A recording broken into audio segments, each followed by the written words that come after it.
With the bill to force the release of the Epstein files now cleared through the House, going through the Senate, and on its way to President Trump's desk soon, tonight a Republican effort to punish a Democratic colleague over her contact with Jeffrey Epstein failed inside of the House.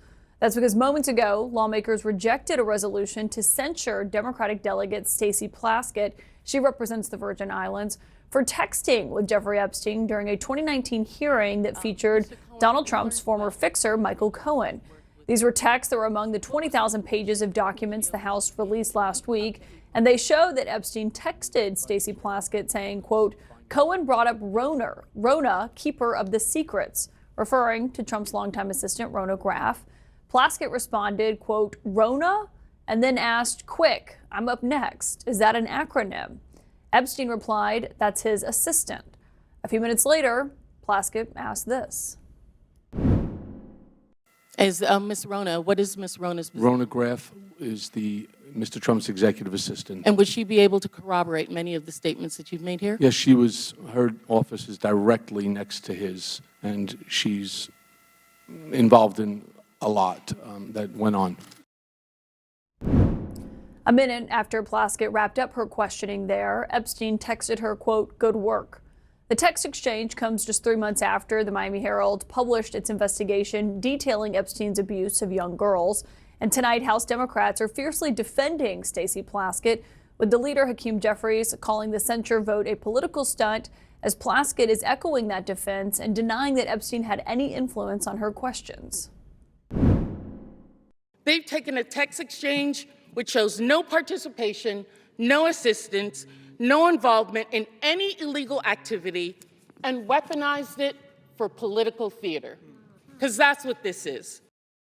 And my source tonight is the Democratic leader in the House, Hakeem Jeffries. And thank you, sir, for being here. Obviously, a lot of movement up on Capitol Hill today.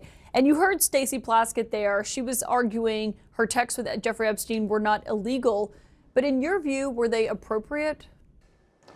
Well, Stacey Plaskett is not accused of violating any House rule, any law, any statute, and she's clearly and unequivocally denounced Jeffrey Epstein. And I think what the survivors fought for today is the type of transparency that came out of the House, went through the Senate, and is now on its way to Donald Trump's desk, where hopefully he'll sign it into law, because at the end of the day, all the American people are asking for is just the truth, the whole truth, and nothing but the truth, which is why these Epstein files that Donald Trump and his administration has been hiding for months need to be released.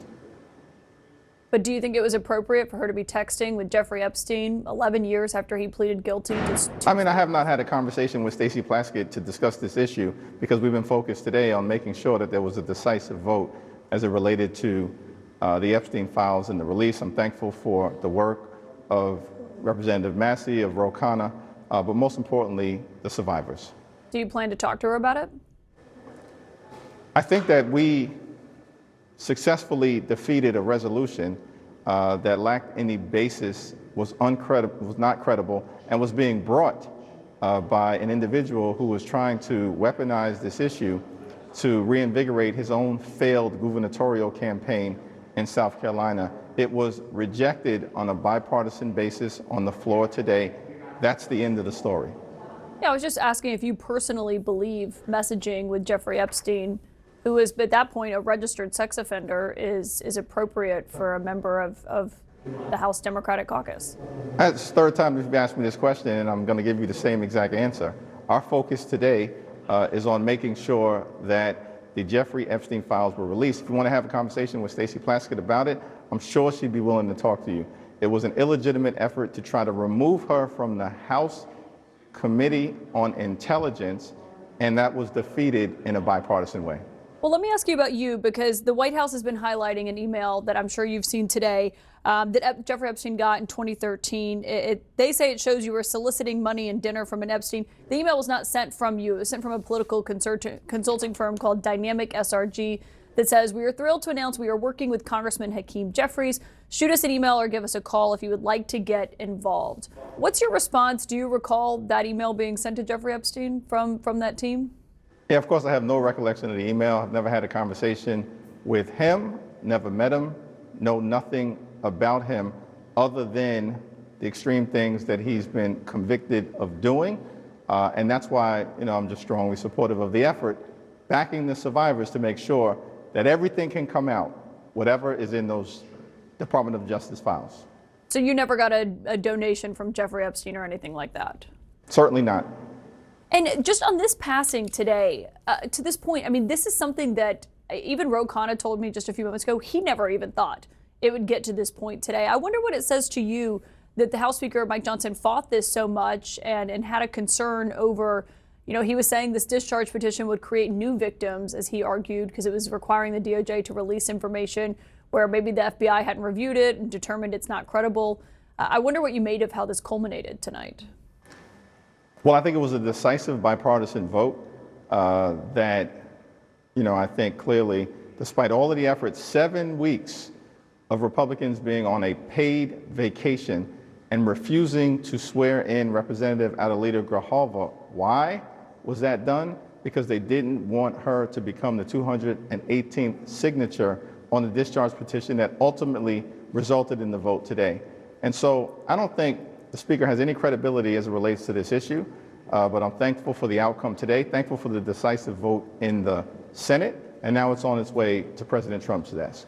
And the Plaskett censure did not pass. There was a resolution rebuking Congressman Chuy Garcia. He had timed the announcement of his retirement shortly after the state's filing deadline, and that was after his chief of staff had declared her own candidacy for that position, basically leaving her as the only Democrat able to run for that seat. There are 23 Democrats who joined Republicans on the disapproval resolution. You urged members to oppose it. How come? I think that it's an issue to be worked out by the people back in the great state of Illinois. Chuy Garcia has been a consistent progressive champion for the disenfranchised, a voice for the voiceless. He's done a lot of good. And I think that it was a resolution of disapproval that I did not support, that there are a lot of issues, I think, of importance to the American people, including the failed Trump economy, the Trump tariffs that are crushing people, the Republican health care crisis, the refusal by my Republican colleagues to extend the Affordable Care Act tax credits, the fact that that is going to result in tens of millions of people experiencing dramatically increased premiums, copays, and deductibles. People are going to be unable to go and afford to see a doctor when they need one. There are a whole host of issues that the American people just made clear 2 weeks ago during the general election that they want to see addressed. It's the reason why Republicans were decisively defeated across the country and up and down the ballot, and yet we continue to come to the floor of the House of Representatives and they play partisan political games as opposed to dealing with the issues that matter relative to driving down the high cost of living and making life better for the American people. I think it's fair to say there's bigger issues people care about, but even some Democrats have said this is why people don't like politics. This is slimy, and it disenfranchises voters by not letting them pick who they want to be running in that race. Did they have a point? I think they can speak for themselves, and certainly, my view on the situation was that there are things that we should be focused on in terms of solving problems for the American people, that the American people just decisively told us 2 weeks ago during the general election they wanted us to work on. House Minority Leader Hakeem Jeffries, thank you for joining us again tonight. Really appreciate your time. Thank you.